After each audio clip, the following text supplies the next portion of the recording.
अस्सलाम वालेकुम, good morning. Good morning everyone, welcome to News Morning. आपको हम खुशामदीद कहते हैं। उम्मीद है कि दिन का आगाज़ अच्छा हो और सारा बाकी का जो हफ्ता है वो भी अच्छा गुजरे आपका। और इसी दुआ के साथ प्रोग्राम का आगाज़ करते हैं। और जो प्रोग्राम के आगाज़ में एक बड़ी इंटरेस्टिंग जो है ना वो इन्फॉर्मेशन आपको देने जानी हूँ। हर घर के अंदर बच्चे हैं और हर घर के अंदर बच्चे जो है ना वो कोकोमेलन और इस तरह के जो राइमिंग सॉन्ग्स होते हैं ना, जो पोइम्स होते हैं बेसिकली बच्चों के नर्सरी के, वो चल रहे होते हैं। आपके मोबाइल फ़ोन को आप अगर ओपन करते हैं ना तो आपको वो ऑटोमेटिकली आपके जो सर्च इंजन के अंदर ना वो सारी पोइम्स जो हैं वो आ जाती हैं। अच्छा, अब इस पर एक रिसर्च की गई है कैम्ब्रिज यूनिवर्सिटी की जानिब से, और कैम्ब्रिज यूनिवर्सिटी ये बताती है कि अच्छा वैसे आपने कितने साल की हाउ ओल्ड आर यू जब आपने बोलना सीखा? 1.5-2 साल की उम्र। 1.5-2 साल की उम्र में। ये मतलब एक नॉर्मल बच्चा 2 साल की उम्र तक छोटे छोटे वर्ड्स को पिक करना, बोलना शुरू कर देता है। अब वो ये रिसर्च ये बताती है कि अगर आप बच्चे, माँ बाप बच्चों के साथ उसी धुन में अगर गाना गा के कोई जिस तरह उससे बात करेंगे तो उसको ज़्यादा समझ आएगी। वजह इसकी ये है कि जो नेचुरल साइंसेस की रिसर्च है, हाँ, उन्होंने ये कहा है कि बच्चे मौसीकी से ज़्यादा लर्निंग करते हैं। यस। लेकिन उसके लिए ज़रूरी है माँ बाप भी सुरीले हैं। अगर ऐसी आवाज़ हो जैसी हमारे बैकग्राउंड म्यूजिक में आवाज़ आपको सुनने को मिल रही है तो फिर तो बच्चे ने सीखना क्या, उसके कानों को बेचारे को मुश्किल में डालने वाली बात है। बट ये है कि म्यूज़िक से बच्चे जो है ना उनकी जो हेयरिंग स्किल्स होती हैं वो ज़्यादा इन्हेंस होती हैं, ज़्यादा जल्दी वो अब बोलना बच्चों को सीखते हैं। यही तो माँ लोरी गा के सुना रही होती है, कलमा पढ़ के सुना रहे होते हैं, कलमा पढ़ रहे होते हैं। फिर उसके बाद ये है कि आप मोबाइल पे कोई ना कोई पोएम जो है ना वो आप बच्चों को वैसे ये शीरख्वार बच्चे at the age of 7 months, 7 माह की उम्र तक जो बच्चा अपने माइंड में जो फीड करता है ना वो सारा कुछ नर्सरी की पोइम से करता है। अब की मदर्स पता नहीं, अब तो मोबाइल्स आ गए हैं, उसमें वो म्यूजिक जो भी होता है पोइम्स वगैरह सुनाती है, वरना हमने तो अपने बचपन में माओ की गोद में लोरी ही सुनी है, तो वो भी एक सुर की ही एक कायम यही बात है ना। हाँ, तो बच्चों को सुलाते हुए माएँ जो हैं वो अक्सर जो है वो लॉरी जो है वो सुनाती थी। अच्छा, बेड टाइम स्टोरीज भी होती थी, लेकिन वो बड़े होके समझ आती है। बड़े होकर तो वो लोरियां ही, जो छोटा बच्चा होता है 1-1.5 साल के बच्चा जो होता है कलमा पढ़ के कुछ सुना रहा होता है। माएँ तो बस खुद लोरी क्या सुनानी है, वो एक वो ये डोंट मेंशन दैट। आजकल की माएँ, आजकल के अब्बा ही कर रहे हैं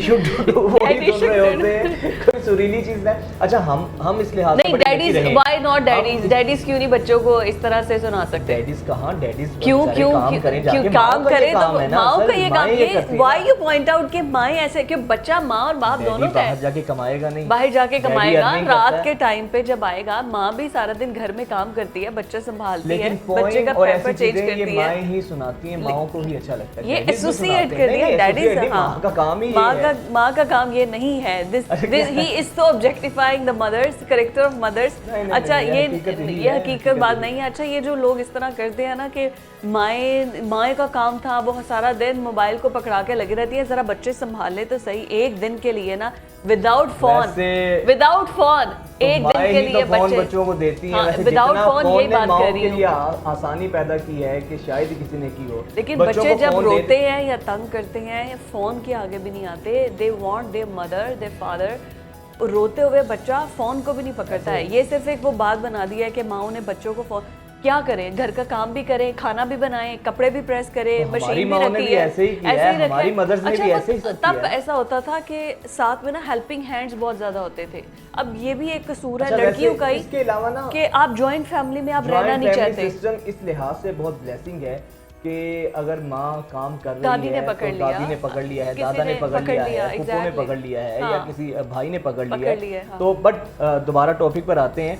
अगर आप चाहते हैं कि आपका बच्चा जल्दी बोलना शुरू करे तो अपनी ही आवाज़ में लोरी सुनाएं, जैसे हमारी माएँ हमें सुनाया करती थी।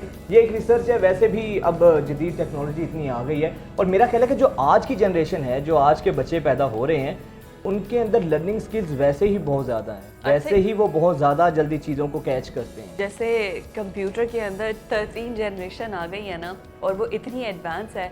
और वैसे आप आर्टिफिशियल इंटेलिजेंस से कुछ भी पूछ सकते हैं। चैट जीपीटी ने आपकी लाइफ को इतना ईजी कर दी है। मुझे लगता है वैसे ही ये जो 13 जनरेशन है ना, बच्चों के अंदर ऑटोमेटिकली अल्लाह ताला फीड करके भेज रहे हैं कि ये दे आर सो इंटेलिजेंट। हम इतने बुद्धू से होते थे, हमें पता भी नहीं होता था कि क्या है। नहीं, अब 2 साल के बच्चे को फोन पकड़ना है, वो गेम्स खेलते हैं, बाकायदा फोन के फंक्शंस का उनको पता है। तो ये वैसे भी टाइम के साथ साथ बच्चे बहुत जल्दी लर्निंग कर रहे हैं, ग्रूम कर रहे हैं बच्चे और लर्निंग भी कर रहे हैं। मैं यही सोचती हूँ कि हमारे टाइम पर तो हम जैसे हमारे पेरेंट्स को अभी तक टच मोबाइल उस तरह से यूज़ करना नहीं आया जैसे हम यूज़ कर सकते हैं। ये व्हाट्सएप को या लेटेस्ट टेक्नोलॉजी को, चैट जीपीटी को हमें यूज़ कर, बच्चों को आप देखें, बच्चों को यूज़ करना आता है। जब हम बूढ़े होंगे और ये बच्चे बड़े हो रहे होंगे तो इतनी एडवांसमेंट आ चुकी होगी कि हमें पता भी नहीं होगा कि ये बच्चे क्या कर रहे हैं और क्या नहीं। आप देखें ना कि एआई मेटावर्स अब दुनिया पूरी चेंज करके रख दी है और आगे। लेकिन खैर मुख्तसर किस्सा ये है कि बच्चों को आप सुरीली आवाज़ में कुछ ना कुछ सुनाएं, कोई पोइम्स, कोई आयत, कोई नात या कुछ भी मौसीकी भी हो, इससे बच्चों की लर्निंग स्किल्स ज़्यादा होती है। ये हम नहीं कह रहे हैं, ये रिसर्च कह रही है और बच्चों के लिए भी ये बहुत अच्छा है। वैसे तो हमारे पेरेंट्स को ये शुरू से ही आदत है, हमने भी अपने पेरेंट्स से ही यही सुना है। बच्चों को लोरियाँ सुनाई जाती हैं और बच्चे रो रहे होते हैं। अक्सर आपने नोट किया कि बच्चे रो रहे होते हैं जब माँ ऐसे कोई लोरी सुनाती है, किसी ले के अंदर कोई लोरी सुना रही होती है, तो बच्चे खामोश हो जाते हैं। उनके लिए भी बड़ा सूदिंग सा होता है। तो जनाब माएँ पहले ही ये काम करें, ये रिसर्च तो अब आई है, माएँ हमारी पता नहीं कब से ये काम कर रही हैं। मदर्स का I mean it's a tough job, it's a 24/7 job. I am sure कि हमारे घर में कोई ना कोई देखता होगा न्यू बॉर्न बेबी को, किस तरह एक लड़की जो है वो स्ट्रगल, एक तो शादी के फ़ौरन बाद घर में एडजस्ट होने में स्ट्रगल होती है, फिर उसके फ़ौरन बाद आपको एक बेबी हो जाए तो फिर बेबी के साथ एडजस्ट करना, फिर सारे काम भी देखना, बेबी को भी देखना, इट्स अ टफ जॉब। फिर हाँ एग्जैक्टली ऑब्जेक्टिफाई करना कि माएँ बच्चों को फ़ोन पकड़ा देती हैं और ये है वो है। माएँ भी, हाँ ऐसा होता भी है, नो डाउट, ऐसा नहीं है कि भाई जिनके घर में मेड्स भी हैं, सब कुछ करने भी हैं, फिर भी वो कहते हैं कि पैम्पर भी मेड चेंज करें और बच्चों को फ़ोन पकड़ा दें अगर रो रहे हैं। That is I think harmful for the kids and for the mother sake as well. In overall जो है अपने घरों में हम अगर कल्चर देखते हैं तो वो यही है कि बच्चों को फिर पकड़ने वाला कोई नहीं होता। Anyways let's move forward. Politics की बात करें और पॉलिटिक्स में हम बात करने जा रहे हैं जी चेयरमैन पीटीआई की नाअहली के हवाले से, और दूसरी जानिब पीटीआई के अंदर ही जो इंट्रा पार्टी इलेक्शंस हो रहे हैं, सारी पीटीआई एक तो छोड़ के चली गई है आईपीपी में, किसी ने अपनी अलग जमात बना ली है, किसी ने दूसरी पार्टीज़ को ज्वाइन कर लिया है। तो अब बाकी जो बचे कुचे लोग हैं उन पे अंदर होने जा रहे हैं इंट्रा पार्टी इलेक्शंस और इमरान खान साहब खुद जेल में है। अभी कुछ समझ नहीं आ रही कि पीटीआई का मुस्तकबिल है क्या और करना क्या है, पीटीआई के अंदर होना क्या है। वो तो जब चेयरमैन पीटीआई बाहर निकलेंगे। अब जो गौहर अयूब जो है ना, नए पीटीआई के चेयरमैन इलेक्ट हुए हैं इंट्रा पार्टी इलेक्शंस के बाद, लेकिन बहुत से लोग इस बात पे क्रिटिक्स कर रहे हैं, क्रिटिसिज्म हो रहा है। कुछ लोग इसको पीटीआई की सियासी चाल कह रहे हैं कि पीटीआई ने कम से कम समझदारी का मुजाहरा करते हुए अपने आप को बिल्कुल, अगर पीटीआई ना हल हो जाती तो वो बल्ले का निशान चला जाता। इनको चेयरमैन पीटीआई जो कि साबिक चेयरमैन इमरान खान साहब हैं, उनकी हिकमत अमली ये कह रहे हैं।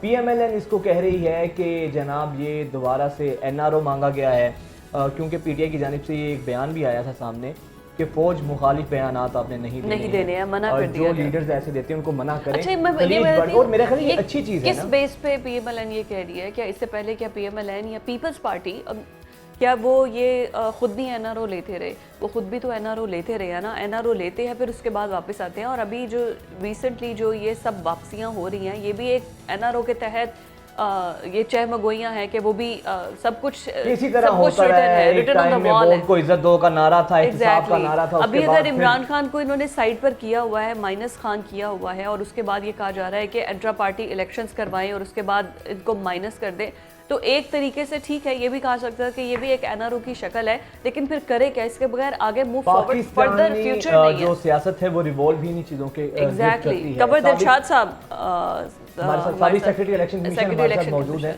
बहुत शुक्रिया sir, welcome to News Morning. Kanwar साहब, आप तो सेक्रेटरी इलेक्शन कमीशन रहे हैं, अगर स्पेसिफिकली मैं पीटीआई की बात करूं, आप क्या समझते हैं ये बड़ी दानिशमंदाना फैसला है, हिकमत से भरा फैसला है पीटीआई का?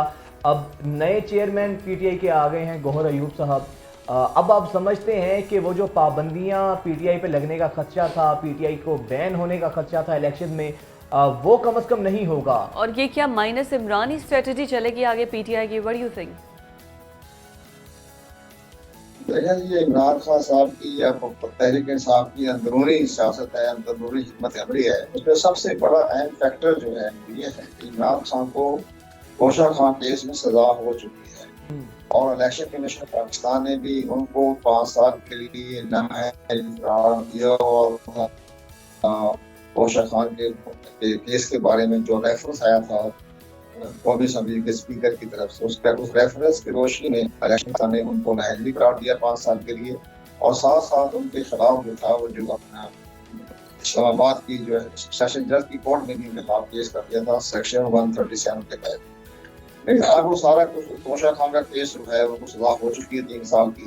उन्होंने वो तो वैसे ही जो है अपनी किसी सियासी जमात की सरबराह बनने के वो नाअहल इसलिए हो रहे थे कि चूंकि वो सजा हो चुकी थी, उन्होंने ये फैसला किया कि जी मैं अपना नया चेयरमैन जो है वो मैं नामजद कर देता हूँ। तो उसका एक इंटर पार्टी इलेक्शन हुआ और उसके बाद उनको एक चेयरमैन बना दिया गया है गौहर अली खान साहब को।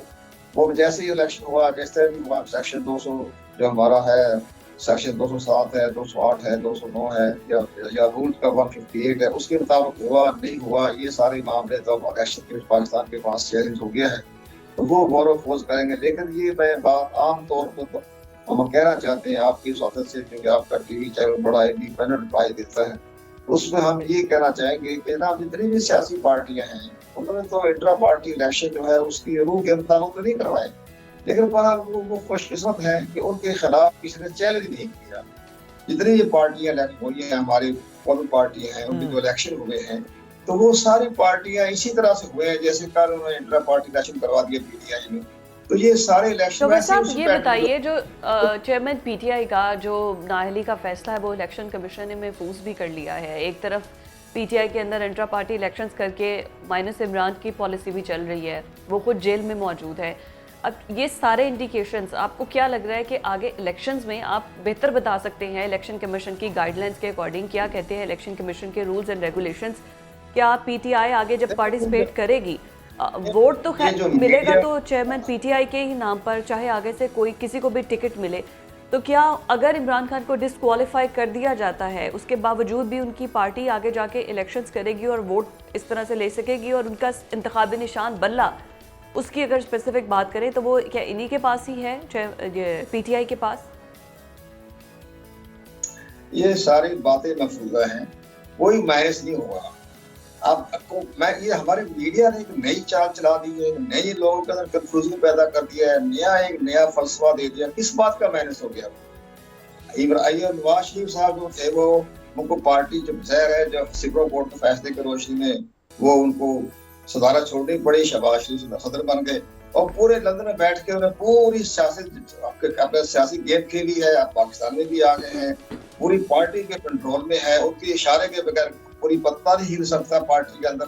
तो वही हालत इमरान खान की है, वो जेल में बैठा जाए या उसको काला बाग भेज दे या उसको मालदीव भेज दे। बाकी पार्टी में बचा कौन? अब तो बचा ही कोई नहीं है, किसके इशारे पे पूरी पार्टी हिले? क्या इसकी हिकमत है? कौन सा माइनस हो गया? बैठा हुआ जेल में बैठ के आर्डर कर देगा। लेकिन कमर साहब माजी में पाकिस्तान में ये होता रहा, माइनस भुट्टो फिर माइनस नवाज शरीफ, हमने देखा कि ये चीजें और इलेक्शन के पाकिस्तान के पास कोई इख्तियार नहीं है किसी पार्टी को डिस्क्वालीफाई करने की। वो सब सुप्रीम कोर्ट ऑफ पाकिस्तान का वफाकी हुकूमत का ये मैंडेट होता है किसी पार्टी को। तो इलेक्शन कमीशन ने जो फैसला महफूज किया है, क्या इलेक्शन कमीशन के पास पार्टी को डिस्क्वालीफाई करने का या पार्टी सरबरा को डिस्क्वालीफाई करने का कोई इख्तियार नहीं, आप ये कह रहे हैं? कोई इख्तियार नहीं उनके पास, वही सब ये सुप्रीम कोर्ट ऑफ पाकिस्तान के पास या वफाकी हुकूमत के पास इख्तियार। राइट। अच्छा कमर साहब, लेकिन हमारे यहाँ शायद आइन में सुकम इतने हैं या चीजें कंफ्यूज इतनी हैं, अभी तक हम अपनी असमति मुतय्यन नहीं कर सके हैं। कभी इलेक्शन कमीशन कहता है कि अदलिया हमारे मामलात में दखल अंदाजी कर रही है, कभी इलेक्शन कमीशन जो फैसला लेता है अदलिया उसको जो है रोक देती है, अदलिया उस पर अपना वर्डिक्ट सुना देती है। सर ये कंफ्यूजन फिर क्यों है? इतनी चीजें कंफ्यूज गड़बड़ इतनी क्यों है?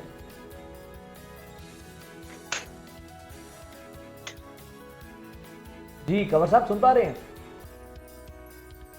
मैं अर्ज किया देखो ये हर आदमी ने इलेक्शन कमीशन एक इंडिपेंडेंट इदारा है, कॉन्स्टिट्यूशनल इदारा है, उसने जो फैसला करना होगा वो अपने आइन और कानून के मुताबिक करेगा। तो सेक्शन 215 के तहत किसी पार्टी का सिंबल लेने जो मामला होता है वो सुप्रीम कोर्ट ऑफ पाकिस्तान फैसला करती है और सुप्रीम कोर्ट अभी अपना वो फैसला किस बात का सिंपल है वापस लेंगे? अभी तो इलेक्शन हो गया। अच्छा, अब इंटर पार्टी इलेक्शन को इलेक्शन कमीशन पाकिस्तान के पास इख्तियार आती नहीं कि वो अगर चैलेंज किया है तो जवाब दे देंगे, उसका जवाब दे देंगे। अगर इलेक्शन कमीशन ने इनकी इंटर पार्टी इलेक्शन को तस्लीम ना किया तो सुप्रीम कोर्ट ऑफ पाकिस्तान में केस चला जाएगा। सुप्रीम कोर्ट ऑफ पाकिस्तान को उसको ऑर्डर कर दे कि इलेक्शन ठीक हो गए। और अगर सुप्रीम कोर्ट ऑफ पाकिस्तान में केस गया तो सारी जितनी पाकिस्तान की सियासी जमातें हैं वो सारी पंडोरा बॉक्स खुल जाएगा, सब सुप्रीम कोर्ट पाकिस्तान में पेश हो जाएंगे। वो तो बहुत बड़ा एक पंडोरा बॉक्स खुल जाएगा। ये कोई ऐसा आसान काम नहीं होता, ऐसा काम आसान काम नहीं होता ये। अगर सुप्रीम कोर्ट भी ठीक है, वो तहरीक इंसाफ के हमामी नहीं है, हम एक इंडिपेंडेंट लोग हैं, पे राय देते हैं, आपके टीवी चैनल पे आप भी इंडिपेंडेंट राय देती हैं, लेकिन सारी मामले हमारा इंडिपेंडेंट व्यू ये है कि वो ये केस सेक्शन 215 तक पढ़ लिया करें। ये पढ़ते नहीं है, ये ना अखबार पढ़ते हैं, ना टीवी, ना अखबार पढ़ते हैं, ना आइन पढ़ते हैं, ना कॉन्स्टिट्यूशन पढ़ते हैं, वैसे हवा बातें कर जाते हैं। वैसे आपने ये बात बिल्कुल ठीक है खबर साहब, आपकी रहनुमाई से बड़ी चीज़ें क्लियर हो जाती हैं, आपकी मौजूदगी से हमेशा बड़ी चीज़ें क्लियर हो जाती हैं। ये भी आपने क्लियर कर दिया कि ये इलेक्शन कमीशन का इख्तियार भी नहीं है, और वाकई आइन किसी ने पढ़ा भी नहीं हुआ, और आइन पर डिबेट सब ऐसे कर रहे होते हैं जैसे लिखा ही उन्होंने। बड़े बड़े सुवाई में चंद लोग आइन पढ़ने के शौक, बड़ा अच्छा हो गया ये चेयरमैन साहब जो आए ना गवर्नर, ये आइन को देखा हुआ, ये इलेक्शन कमीशन से इनके बड़े अच्छे ताल्लुकात हैं, चीफ इलेक्शन कमीशन को बड़ा लाइक करते हैं। ये जो दलाइल देते रहे वहां जाके वो तहरीक इंसाफ की तरफ से तोशा खान केस में या फारूक फंडे केस में इतना संजीदा तरीके से दलाइल दिए उन्होंने, तो इलेक्शन कमीशन तो गवर्नर अली खान को बहुत लाइक करता है। तो इस लिहाज से वो बड़ा अच्छा कंफर्टेबल है। जो बाकी जो उनकी वकला थे, बाबर अमान एंड कंपनी, उनको या फाजोली वगैरह, उनके इलेक्शन कमीशन साथ ठीक है, एक रस्मी कार्रवाई होती थी, लेकिन गवर्नर अली खान तो बहुत करीब है इलेक्शन कमीशन के खिलाफ के साथ। सर वो अच्छे, हाँ बिल्कुल, ये तो बात उनके आएगा। वो वैसे भी आइन जो पीटीआई का मंशूर है उसमें भी उनका नाम है, मतलब उनको सजेशन में, और वो बड़े जियाले हैं पीटीआई के, बहुत पुराने, और बड़ा वो इस तरह करते भी नहीं है। और ये अच्छी बात है इलेक्शन कमीशन के साथ अगर उनके अच्छे ताल्लुकात हैं और पड़ा भी है। कंवर साहब, हल्का बंदियों के हवाले से भी बड़े ज़्यादा मसले मसाइल हैं, और अभी भी चहमगोइयाँ यही हैं, क्योंकि ना तो कोई सियासी पार्टी इस तरह से, हमें कोई इलेक्शंस का माहौल बनता, 8 फरवरी को इलेक्शन है, कोई नज़र नहीं आ रहा। हम पिछले प्रोग्राम में भी ये डिस्कशन करते रहे हैं कि may be it could be possible कि इलेक्शंस डिले हो जाएं, क्योंकि कोशिश ये की जा रही है, जिस तरह हमारे केयर टेकर सेटअप में MOUs साइन किए जा रहे हैं बाहर से जाके, और प्रॉपर प्लानिंग से, कि जैसे अभी वो जा नहीं रहे, यहीं पर है। तो आप क्या कहेंगे इस बारे में? कुछ ऐसे इलेक्शन कमीशन के अंदर कुछ ऐसा है? अभी तक तो इलेक्शन कमीशन को फंड्स भी नहीं दिए गए अपना पेपर वगैरह छापने के लिए। सीरियस मसला है, आपने बड़ा सही क्वेश्चन उठाया है। वो ये हुआ कि इलेक्शन कमीशन को अपने जो कानूनी तो उनका दायरा कार था, उसके मुताबिक 30 नवंबर को अपना हल्का बदले को कर दिया। 1370 दरखास्तें आई थी, वो डिस्पोज ऑफ कर दिया, सबको हियरिंग दी, सबको मौका दिया। इसके बावजूद भी बड़ी बड़ी सियासी पार्टी से कराची के MP हैं, इस्लाह पार्टियां हैं, उन्होंने एतराज़ात किए हैं। उनके रास्ते खुद है, वो सुप्रीम कोर्ट ऑफ पाकिस्तान में भी जा सकते हैं। सुप्रीम कोर्ट ऑफ पाकिस्तान जाने से पहले वो सीधे हाई कोर्ट जाएंगे। अगर वो सीधे हाई कोर्ट में चले गए या बाकी अदालतों में चले गए तो ये वाकया दुरुस्त है। मैंने भी महसूस किया कि अगर ये इसी तरह अदालतों में चला गया तो 14-15 दिसंबर को तो शेड्यूल आ रहा है तो वो मुताबिक ना हो जाए, लेकिन बड़ा इसका फैसला सुप्रीम कोर्ट ऑफ पाकिस्तान करेगा। लेकिन कंवर साहब, अगर जनवरी के आखिरी हफ्ते में 2 फरवरी को 8 फरवरी को इलेक्शंस नहीं होते हैं, जिस तरह अभी फिजा ने कहा कि अभी फंड्स मांगे जा रहे हैं, इलेक्शन कमीशन ने कहा है कि 15 अरब रुपए दिया जाए, बैलेट पेपर्स की प्रिंटिंग करवानी है, लेकिन वो नहीं रिलीज किए जा रहे।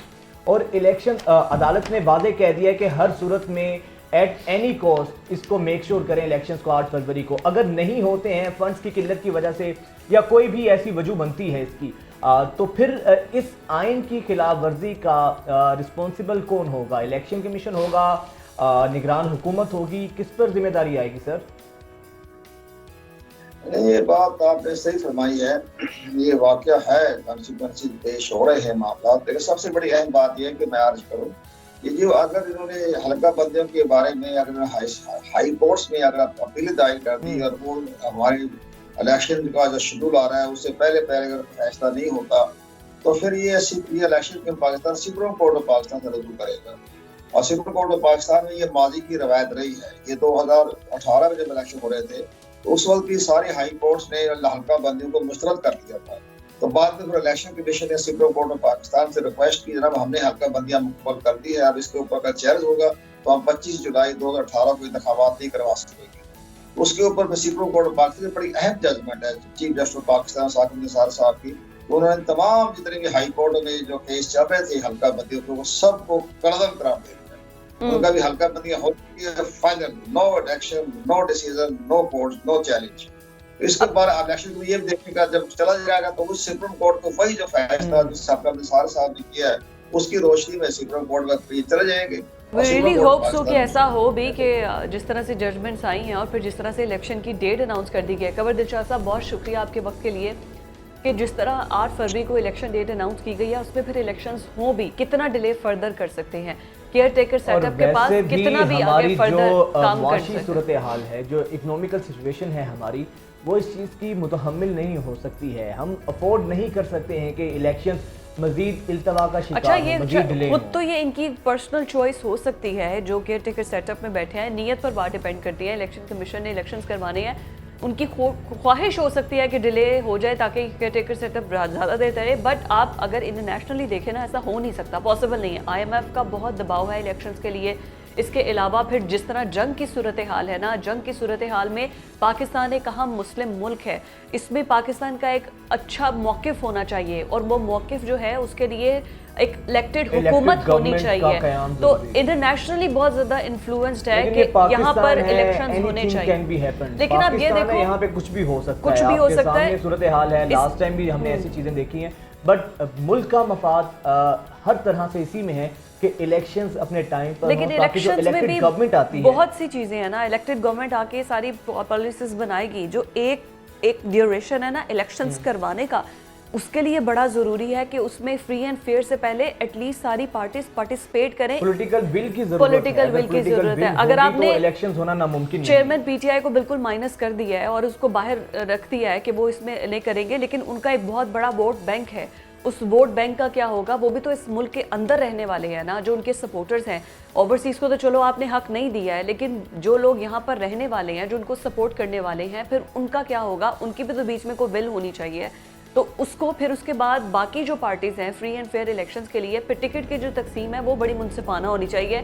फिर उसके बाद जाके चाहे कौमी हुकूमत बने, चाहे वो फिर किसी एक पार्टी की हुकूमत बने। अब जैसे हाफिज़ अब्दुल्ला का बयान है, कुछ भी हो जाए मौलाना फजल रहमान प्रेसिडेंट होंगे, ये क्या तरीक़ाकार है? ये क्या क्राइटेरिया है? ये उनकी ख्वाहिश है, वो कह सकते हैं, लेकिन इलेक्शंस तो हों, उसके बाद ये सब चीज़ें होंगी। जानते हैं हमें ब्रेक पे जाना है। हाजिर होते हैं।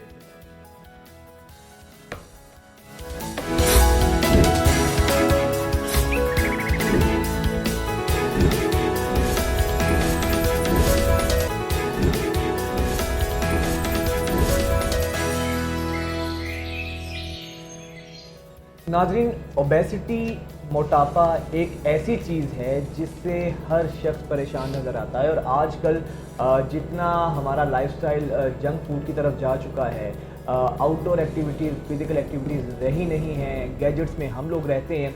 इस सारी सूरत हाल में सब लोगों को एक ही फ़िक्र है, कहीं उनका जो मोटापा है उसका उनको फेस ना करना पड़े। और देखें आप लोगों को इतनी तोंदें निकली हैं। अच्छा, बड़ों को तो छोड़ें, जो यंगस्टर्स हैं, 15-15 साल के बच्चे हैं, वो भी ओबेसिटी का शिकार हैं। ये इतनी बुरी चीज़ है।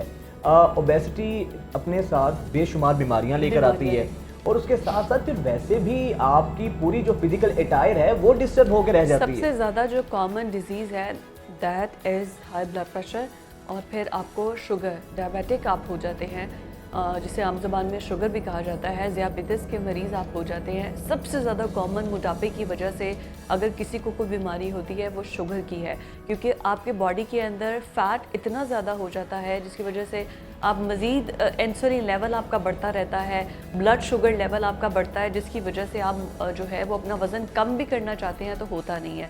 तो ये ओबेसिटी की वजह से जो डिस्टर्बेंस है, प्लस आपका अनहेल्दी एक लाइफस्टाइल हो जाता है। आप जो है डीप फ्राई चीज़ें खाते हैं, आप जंक फूड की तरफ ज़्यादा जाते हैं, मैदे की बनी हुई चीज़ें, चाहे वो ब्रेड है, चाहे वो बेकरी आइटम्स, एग्जैक्टली ये सब मैदे की बनी आइटम्स है ना, इनको ज़्यादा प्रेफर करते हैं। या समटाइम ऐसा होता है कि आप अगर गंदम की बनी हुई जो होल ग्रेन रोटी होती है, उसके अंदर भी घी से उसको तल के फ्राई कर के उसके अंदर भी उसकी बजाय की इफादियत लेने के आप उसको उसमें डाल देते हैं, फैट्स में डाल देते हैं। और यही चीज़ें हैं जो मोटापे की वजह बन रही हैं। फैसल नवीद फिटनेस ट्रेनर हमारे साथ मौजूद हैं। बहुत शुक्रिया Faisal, welcome to News Morning. Faisal, आजकल बड़े तो दरकिनार हम देखते हैं कि छोटे बच्चे यंगस्टर जो हैं वो भी ओबेसिटी मोटापे का शिकार नज़र आते हैं। हमारे जो व्यूवर्स देख रहे हैं या वो जो लोग, मेरा ख्याल है कोई ऐसा नहीं होगा जो मोटापा चाहता हो, या वो जो लोग जो मोटापे से छुटकारा पाना चाहते हैं, उनके लिए क्या टिप्स हैं? क्या वो करें कि घर बैठे बैठे या कोई ऐसी एक्सरसाइज गाइड करें कि मोटापे से कम से कम जान छूटे? और आई थिंक फैसल खुद भी जो हैं वो अभी रनिंग ट्रैक पे नजर आ रहे हैं, खुद भी फिटनेस के लिए वो आई थिंक कहीं बाहर आउटडोर रनिंग कर रहे हैं। जी thank you Wajahat and visa for inviting me first of all. तो देखें, जितनी जल्दी हम लोग ये समझ जाएं कि ये हेल्थी एक्टिविटी फिटनेस कितनी इम्पोर्टेंट है हमारी लाइफ के लिए, उतना ही हमारे लिए बेहतर है। जितना जल्दी हम लाइफस्टाइल को चेंज कर ले, अपना जो लेजी लाइफस्टाइल है, हमें तो दिन में कुछ 30 से 40 मिनट अपने लिए चाहिए, वो 1 से 2% अप्रॉक्सीमेटली बनता होगा 24 घंटों का। तो अगर हम इतना टाइम अपने लिए नहीं निकाल सकेंगे तो फिर हमारी लाइफ जैसे जैसे हम 30 प्लस होते जाएंगे मुश्किल होती जाएगी, हम कुछ ना कुछ फेस करेंगे चीज़ों को। तो हमें इतना टाइम एटलीस्ट अपने लिए निकालना चाहिए। अभी जो जिस तरह से चीज़ें फिटनेस के हवाले से चल रही है, अवेयरनेस है हमारे इधर लोगों में, लेकिन एग्जीक्यूशन नहीं है। मतलब काफ़ी सारे लोगों को अवेयरनेस है कि फिट रहना चाहिए, एक्सरसाइज करनी चाहिए। अब जैसे आपने बात की छोटी उम्र, फैसल हमारे साथ मौजूद हैं जो कि हमें फिटनेस के हवाले से अपडेट कर रहे हैं। वैसे ये बात ठीक है, लेकिन हम लोग जी फैसल, हम लोग कुछ स्टार्ट हेल्प ही नहीं कर रहे कि कुछ 10-15 मिनट एक्सरसाइज करवाएं ताकि उनकी हैबिट बन जाए शुरू से। ये चीजें जब तक हम शुरू से इनटेक करना नहीं शुरू करेंगे, हमें आगे भी चल के दिक्कत होगी। आप ये जो आपने बात की है कि बच्चों के लिए चाहिए, तो टिप उनके लिए यही है। हमारे स्कूल में भी आजकल कुछ ना कुछ एक्टिविटीज तो होती है, लेकिन कुछ ना कुछ उनको 15-20 मिनट करनी चाहिए एक्टिविटी। और हमें एक जो प्रॉब्लम आती है वो आती क्या है कि हम जब जिम में जाते हैं, जब किसी ऐसी जगह पे वर्कआउट करने जाते हैं, तो हम शुरू करते हैं इनिशियली, हम पहले दिन ही सब कुछ छोड़ देते हैं। जिम शुरू करते हैं तो पहले दिन ही डाइट पे शिफ्ट कर देते हैं। उससे प्रॉब्लम क्या होती है कि जब हम इतने अरसे से एक ही तरह की डाइट ले रहे होते हैं इतने सालों से, जैसे ही हम जिम में जाते हैं सारी डाइट एक स्पेसिफिक डाइट पे शिफ्ट करते हैं, हमें क्रेविंग का लेवल इस कदर बढ़ जाता है कि वो फिर इतना खा लेते हैं जिम जाने से पहले, फिर जिम भी नहीं हो पाता। तो ये एक बड़ी बेसिक प्रॉब्लम है। तो हमें जो डाइट शिफ्ट करनी चाहिए जिम जाने के बाद भी वो भी स्टेप बाय स्टेप करनी चाहिए, ना कि एक ही दिन में सब ये चेंज कर। अच्छा, वैसे ये दूसरी बात जो प्रॉब्लम को सही हाईलाइट किया है, हमें लगता है डे 1 से हमने 1 घंटे का वर्कआउट कर लिया है। हमारे बॉडी के अंदर जो 10 साल की फैट जमा है ना, वो 1 घंटे के वर्कआउट से खत्म हो गई है। 1 हफ्ते के बाद हम इतने डेस्परेट हो जाते हैं कि हम कहते हैं कि हमें तो फर्क ही नहीं पड़ा, हमने सब कुछ छोड़ के देखा। अच्छा, फिर हम वेट चेक करते हैं, वेट वही रहता है, तो फिर हम डिसअपॉइंट होते हैं, मायूस होते हैं और दोबारा से फिर अपनी उसी रूटीन पे आ जाते हैं। फर्क तो पड़ा नहीं है तो क्या है? जी एग्जैक्टली बिल्कुल आप सही फरमा रहे हैं। लेकिन इन चीजों के साथ हमें ये ख्याल करना होगा कि हमें पहले इस चीज से बाहर आना होगा कि हमें मोटे या पतले होने के लिए एक्सरसाइज करनी है, क्योंकि इसके अलावा भी चीजें बहुत हैं जो आपकी बॉडी में इंटरनली आपको, जैसे आपने बताया, ब्लड प्रेशर, शुगर, कोलेस्ट्रॉल, ये चीजें भी कंट्रोल एक्सरसाइज से होती हैं।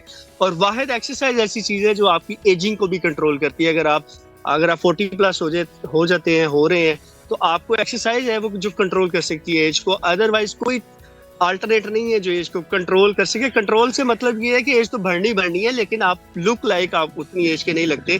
तो ये सिर्फ एक एक्सरसाइज का ऐसा कमाल हो सकता है। अच्छा, ये जो आपको yoga is also helpful for weight loss, जो लोग ज्यादा वर्कआउट नहीं कर सकते।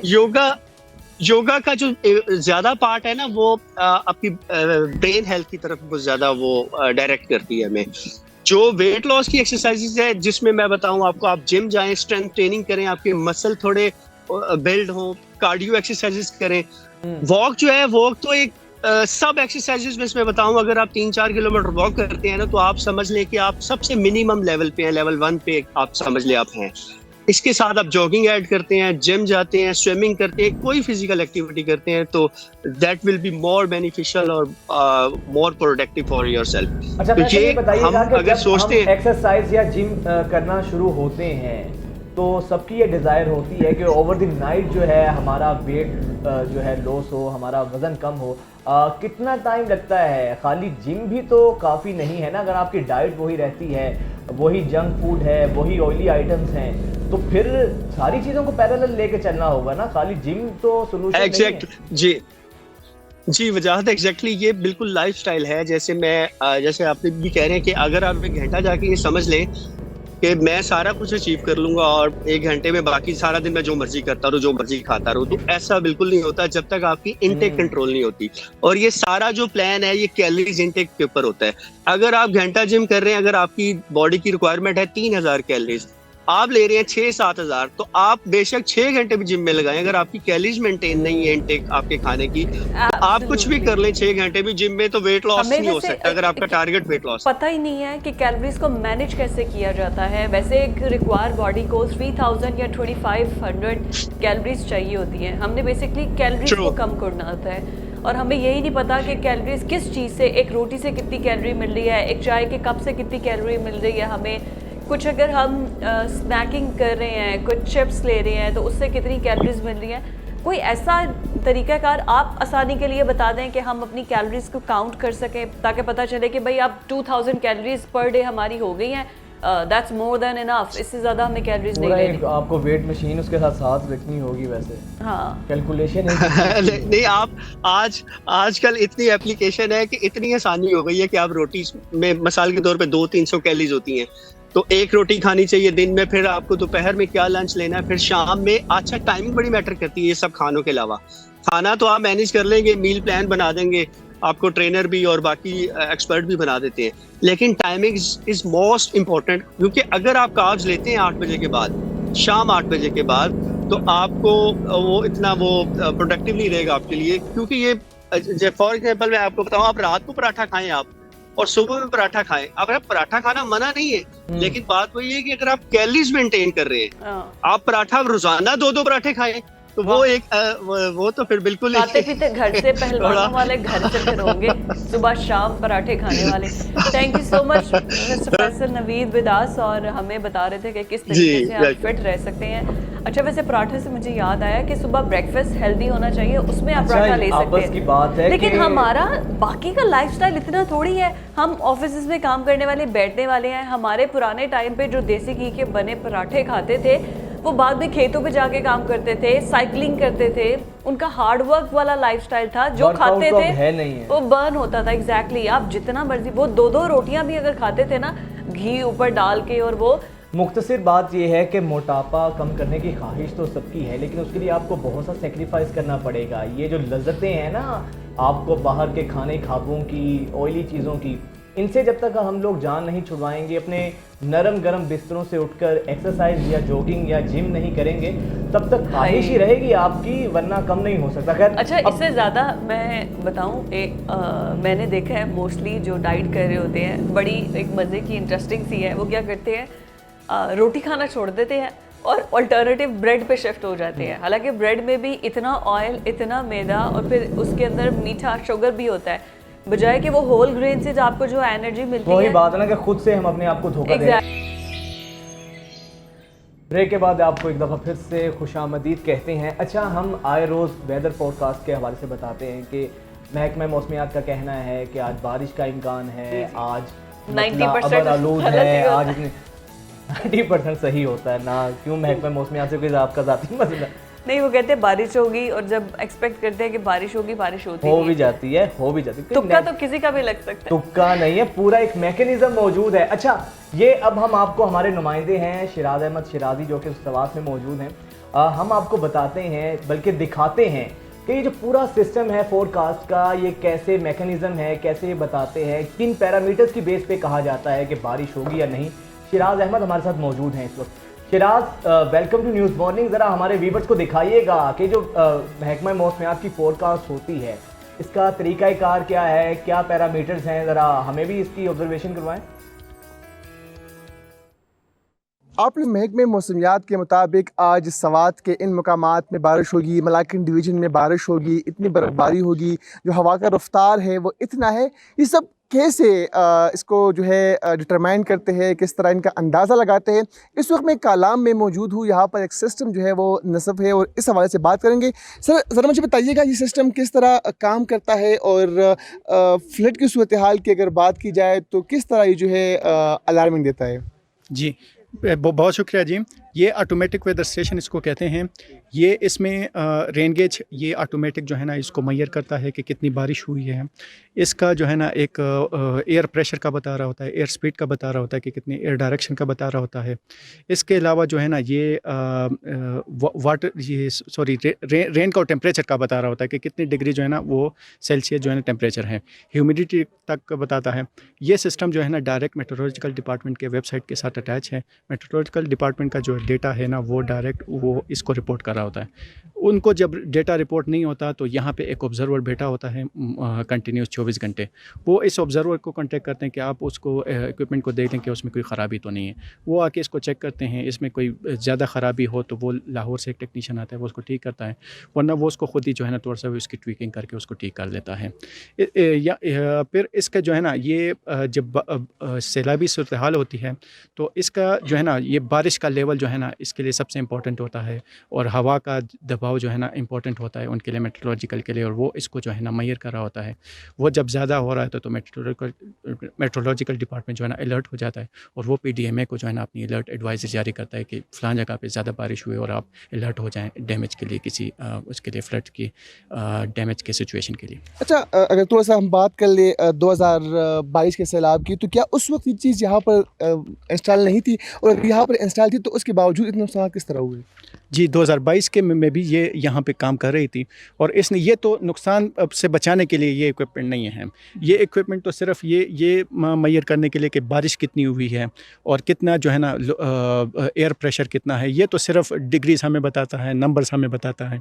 तो उन नंबर्स की बुनियाद पर मेट्रोलॉजिकल डिपार्टमेंट को एडवाइजरी गई होगी और उन्होंने उनको मतलब किया होगा PDMA को, और ये तो इनका काम सिर्फ ये बताना है कि कितनी बारिश हुई है। वो सिर्फ एक इंडिकेटर होता है कि सैलाब आ रहा है कि नहीं आ रहा है, सैलाब कितने लेवल का है, उससे ये लोग इसका अंदाज़ा लगाते हैं। जैसा मुझे इस सवाल से बताइएगा, इस साइड पे जो ये है ये कब जो है यहाँ पर कंस्ट्रक्ट किया गया था, कब यहाँ पर रखा गया था, और इसका बेसिकली काम क्या है? जी, ये 2002 में इसकी यहाँ पे इंस्टॉल हुआ था। इसको मैनुअल जो है ना रेन टेम्परेचर मैयर करने का आला इसको कहते हैं।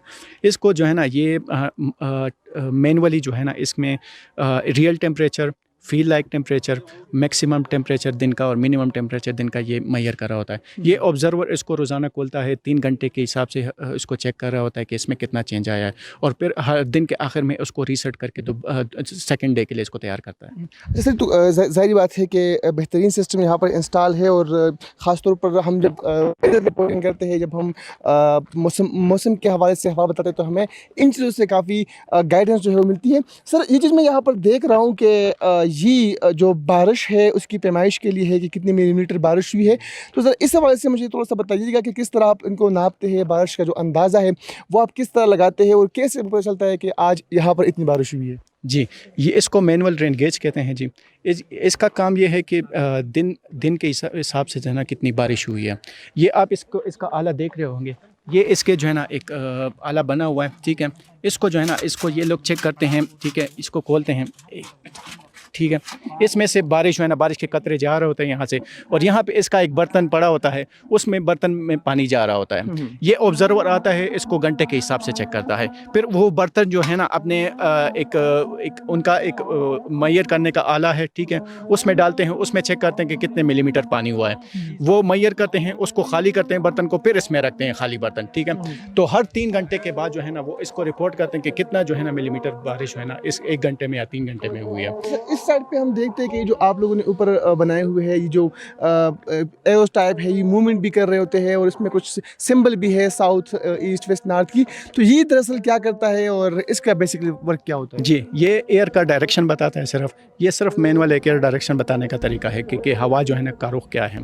तो मोस्टली जो है ना ईस्ट, साउथ ईस्ट की तरफ जो है ना इसका जो है होता है। कभी कभी इसको इधर उधर थोड़ा सा डायरेक्शन चेंज भी कर लेता है। इसको डिग्रीज के हिसाब से जो है ना काउंट करते हैं। और यहाँ पर हम देख रहे हैं कि कुछ और चीज़ें भी है, मुख्तलिफ जो चीज़ें हैं वो आप लोगों ने यहाँ पर इंस्टॉल की हुई है। बेसिकली आगाह किया।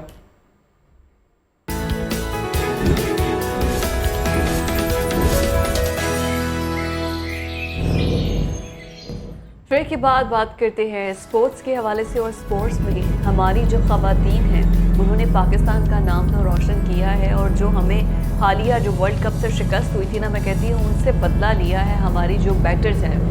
फीमेल और तारीखी फतह दूसरी फतह दूसरी और फतह उन्हीं के न्यूजीलैंड के होम ग्राउंड में दूसरी फतह। बहुत कमाल कर अच्छी दिया बात है, खवातीन कमाल ने। कर दिया है। पहले मैच में भी इतना अच्छा परफॉर्म किया है। अच्छा, उससे पहले हम आपको लास्ट मैच की रेशोज बता रहे थे। 9 मैचेस खेले गए जिसमें से कोई मैच पाकिस्तान नहीं जीता था, लेकिन कल जो लास्ट मैच था वो भी हमारी जो फीमेल बैटर्स हैं उन्होंने जीता है। और आज ये जो मैच दूसरा मैच है ये भी जो है वो न्यूजीलैंड से जीता है हमारी जो खवातीन खिलाड़ी हैं उन्होंने।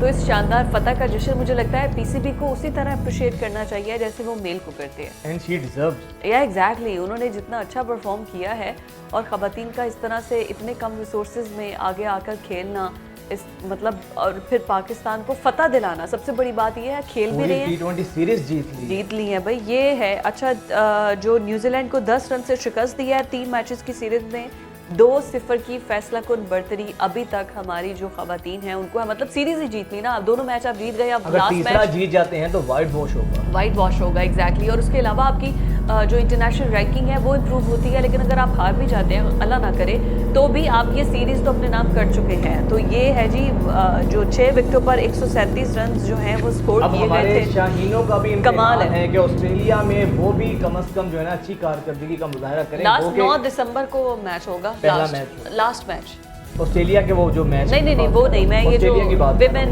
क्रिकेट सारी सूरत हाल पर बात करेंगे। Senior sports analyst Majid Bhatti साहब हमारे साथ मौजूद हैं। भट्टी साहब बहुत शुक्रिया, welcome to News Morning. Sir, हमारी खवातीन ने तो वाकई ही में कमाल कर दिया है कि दोनों मैचेस जीत कर सीरीज अपने नाम की है। खवातीन को जिस तरह की फिजा भी कह रही थी, हम अपनी विमेन प्लेयर्स को उस तरह अप्रिशिएट नहीं करते हैं, हमारा पीसीबी भी उन्हें उस तरह ऑन नहीं करता है। तो इस पर तो बड़ी ज़बरदस्त एप्रिसिएशन बनती है कि उन्हीं के होम ग्राउंड पर जाके हमारी खिलाड़ियों ने फतह हासिल की है। देखें, इसमें तो कोई शक नहीं है कि पाकिस्तान ने न्यूजीलैंड की विमेंस टीम को हराया और इस वक्त जो दुनिया की बड़ी खवातीन टीमें हैं उनमें इंग्लैंड, ऑस्ट्रेलिया, इंडिया, न्यूजीलैंड, ये बड़ी टीमें हैं। तो एक बड़ी टीम के खिलाफ मुसलसल 2 मैच जीतकर सीरीज अपने नाम करना, ये बिलाशुबा एक बहुत बड़ी अचीवमेंट है। लेकिन मेरे ख्याल में ये चीज़ मुनासिब नहीं है कि पाकिस्तान क्रिकेट बोर्ड ओन नहीं करता। अगर आप असल में मैं और आप विमेंस क्रिकेट को, खवातीन को तो फॉलो करते हैं, खवातीन क्रिकेट को फॉलो कम करते हैं, खवातीन को फॉलो करते हैं, खवातीन क्रिकेटर्स को। वाह सर, क्या गोल्डन लाइन बोली है आपने भट्टी।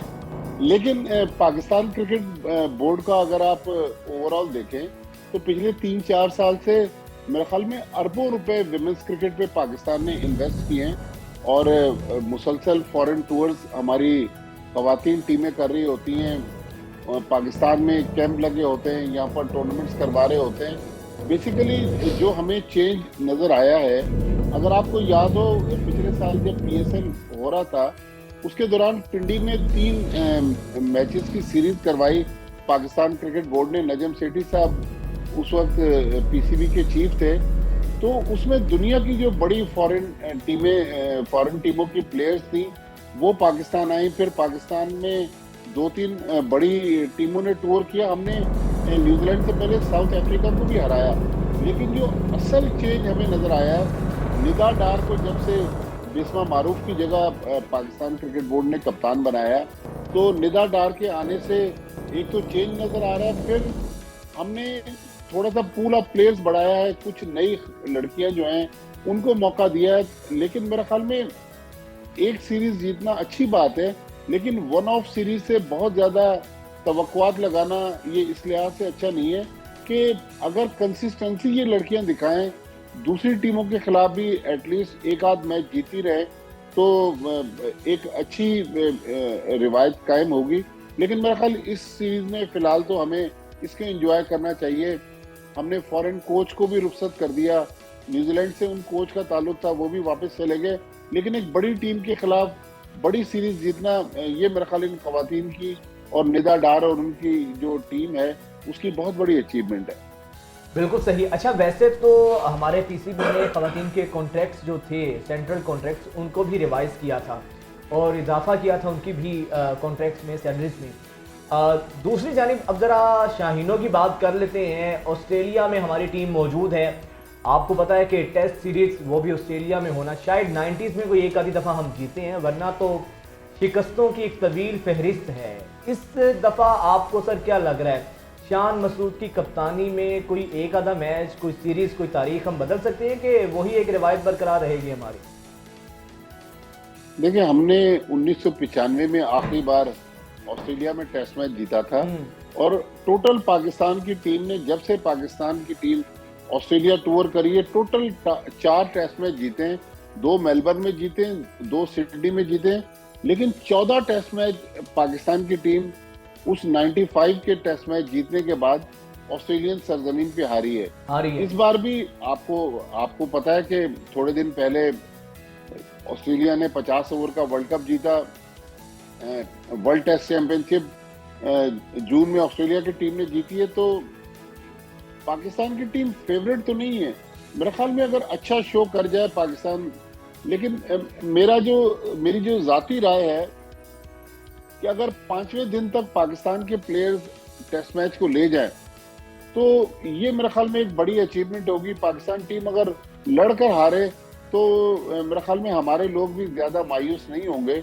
तो ऑस्ट्रेलिया नो डाउट मजबूत टीम है। ऑस्ट्रेलिया की टीम के खिलाफ टेस्ट सीरीज ऑस्ट्रेलिया में जीतना मुश्किल जरूर है, लेकिन नामुमकिन नहीं है। वो इंग्लिश में कहते हैं ना, देयर इज ऑलवेज फर्स्ट। तो हो सकता है कि इस बार ये टीम जिस पर कोई रिलाय नहीं कर रहा, जिससे किसी को तवक्को नहीं है, लेकिन बाबर आजम का जितना बड़ा दुनिया में मकाम, मर्तबा और नाम है, मेरा ज़ाती ख्याल है कि बाबर आजम को चाहिए कि वो अपनी प्राइड के लिए, रिसेंटली उनसे कप्तानी भी छीनी गई है, तो उनको 1-2 बड़ी इनिंग्स खेलनी चाहिए, जिससे बाबर आजम को जो लोग किंग बाबर आजम कहते हैं, तो वाकई वो किंग वाली परफॉर्मेंस, और फिर उसके बाद कॉन्फिडेंस भी आपका बूस्ट होता है ना। अच्छा, एक अच्छी एक्टिविटी ऐसे नहीं होनी चाहिए कि हमारे जो मेल बैटर हैं और जो फीमेल खिलाड़ियां हैं, इनका भी आपस में एक जमिंग सेशन होना चाहिए है, इनको भी आपस में खेलना चाहिए है। जो हमारे ये इंटरनेशनल किंग बाबर जैसे आप कह रहे हैं, वो शाहीन है, वो अच्छे तरीके से गाइड कर सकेंगे हमारी फीमेल बैटर्स को या बॉलर्स को, और फिर आपस में एक दूसरे से वो जो होता है ना, इन्फॉर्मेशन एक्सचेंज का एक अच्छा टेक्निक्स का आएगा। इस तरह नहीं होने चाहिए सेशंस? देखें, टेनिस में अगर आपको इल्म है तो टेनिस में मिक्स डबल्स का एक इवेंट होता है। ये जब अप्रैल में, मार्च में पिंडी में मैचेस हो रहे थे, तो मैंने भी एक खातून प्लेयर प्रेस कॉन्फ्रेंस के लिए आई थी, उनसे यही सवाल किया था। देखिए, ये पॉसिबिलिटी तो है, होना भी चाहिए, लेकिन आपको पता है कि हमारे यहाँ जरा नाजुक मामलात हैं। हमारे यहाँ जब खवातीन खेल रही होती हैं तो मर्दों को मैच देखने की भी इजाजत नहीं होती। सिर्फ कहते हैं कि अगर आप अपनी फैमिली के साथ आ सकते हैं तो आके मैच देख लें। लेकिन अगर इस तरह का इवेंट होता है और मीडिया में ये खबर आती है, आपको पता है कि औरत मार्च जब होता है साल में एक बार, तो उसमें कितना हंगामा होता है। तो अगर इस तरह का कोई इवेंट या कोई नया पेंडोरा बॉक्स खुल जाएगा। No, it's a sports. Aurat March entirely different है, और जैसे फैमिलीज पे आने की इजाजत होती है, वो तो आप लाहौर में किसी अच्छे शॉपिंग मॉल में भी जाएं तो वो लड़कों को नहीं आने देते कि फैमिलीज के साथ अगर आप हैं तो आप आ सकते हैं, मतलब इस तरह होता है। लेकिन जब ऐसे सेशंस होंगे इन हाउस, चाहे प्रैक्टिस के लिए हो जाए या फिर वो एक छोटे से टूर्नामेंट की तरह हो जाए, फिर आई थिंक इतने एजुकेटेड तो हमारे लोग हैं कि वो मैच को देखने आएंगे बजाय कि हूटिंग करने के लिए आए। देखिए, बिल्कुल आप सही कह रही हैं कि औरत मार्च इज इंटायरली डिफरेंट इवेंट, लेकिन हमारे यहाँ ये खवातीन के मामलात जो है ना, बहुत सेंसिटिव हैं। अगर एक बार खबर आ जाए कि बाबर आजम जो हैं वो निदा डार के साथ क्रिकेट खेलेंगे, तो आप देखिएगा मीडिया इस कहानी को कहीं और ले जाएगा, तो ट्विस्ट कर देगा ना, मीडिया को कसूरवार ना कहें आप। लेकिन एटलीस्ट इनका आपस में कोई अगर, और वैसे भी जब से सोशल मीडिया आया है, किसी भी चीज को राय का पहाड़ बनाना तो हमारे सोशल मीडिया हैंडलर से बेहतर कोई नहीं जानता है। अपनी मर्जी से जिसका जो दिल चाहता है वो एंगलिंग करता है। अच्छा भट्टी साहब, ये बताइएगा, टीम कॉम्बिनेशन की अगर हम बात करें, आप समझते हैं कि टीम कॉम्बिनेशन आइडियल है टेस्ट मैचेस के लिए ऑस्ट्रेलिया के खिलाफ?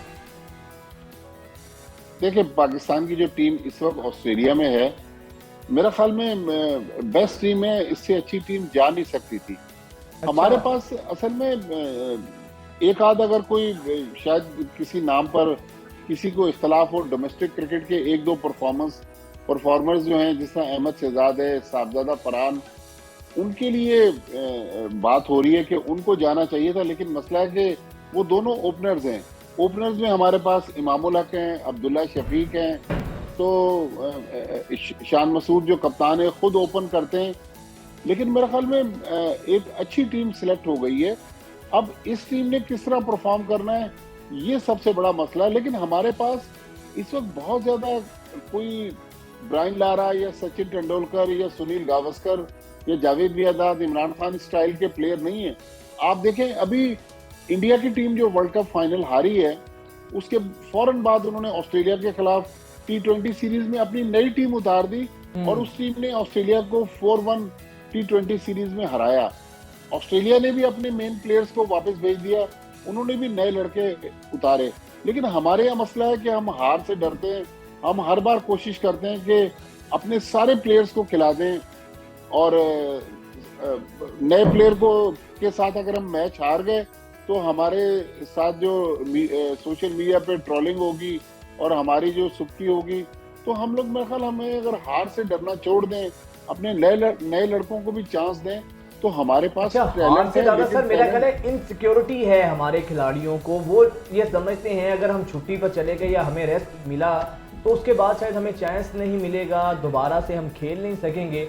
ये कहीं ना कहीं टेस्ट डेफिसिट इसको कहें या हमारे प्लेयर्स की इनसिक्योरिटी कहें कि वो किसी दूसरे को चांस देना नहीं चाहते हैं। सर ये कहने की फैक्टर लाजमी फाल करता है। पर नसीम शाह एक तरह से वो लीव पर ही है ना आपके, क्या इंजर्ड थे ना, इंजर्ड हैं, वरना अदरवाइज हमारे खिलाड़ी रेस्ट की तरफ तो जाते ही नहीं है। हाँ, अगर कम बैक करेंगे तो आई एम श्योर जो उनकी जगह है, जो पोजीशन है उनकी उसी तरह रहेगी। भाई he is the lucky one. अच्छा है उन्होंने वर्ल्ड कप नहीं खेला, वरना पता नहीं कितना स्कोर उनको भी खाना पड़ता। देखें, इनसिक्योरिटी का बहुत अच्छा लफ्ज आपने इस्तेमाल किया। हम लोग हार से इसलिए डरते हैं कि मिसाल के तौर पे अगर मैं हेड कोच हूँ तो मैं नहीं चाहता कि मेरे दौर में टीम हारे और मेरे पे ये धब्बा लग जाए कि मैंने फलां टीम के साथ फलां सीरीज में मैच हारे। आपको याद हो इस साल के अवाइल में रमजान में जब पाकिस्तान अफगानिस्तान सीरीज शारजा में हुई, हमने शाहीन, रिजवान, बाबर तीनों को रेस्ट कराया। एक तूफान मच गया हमारे मीडिया में। राइट, बहुत शुक्रिया। माजिद भट्टी हमारे साथ मौजूद थे और क्रिकेट के हवाले से हम डिस्कशन कर रहे थे। एक तो ये कि हमारे जो विमेन प्लेयर हैं उन्होंने इतनी शानदार विक्ट्री हासिल की है, पूरा सीरीज़ जीती हैं। अब एक मैच जो 9 दिसंबर को होगा उसमें अगर जीत जाते हैं वाइट वॉश करेंगे और पाकिस्तान का नाम रोशन और ऑस्ट्रेलिया में जाके देखें हमारे शाहीनों का क्या हाल होता है। हम आपसे मिलते हैं नाज़रीन एक ब्रेक के बाद।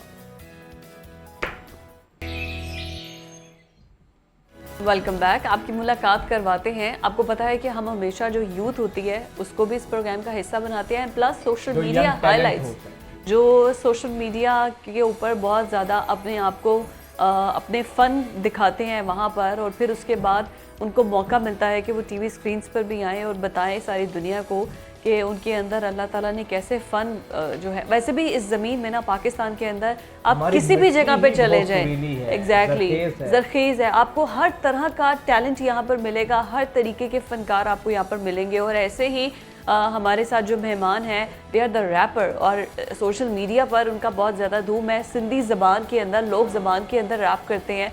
ये बड़ा वैसे एक यूनिक ट्रेंड है, और सिंधी ज़बान के अंदर रैप करना ये बड़ी एक मतलब एक ट्रेंडिंग भी है और यूनिक चीज़ है। इसी वजह से सोशल मीडिया पर जो है ना इनको इतनी ज़्यादा हाई भी मिली है, तो हमने सोचा व्हाई नॉट कि उनको प्रोग्राम में भी इनवाइट करें।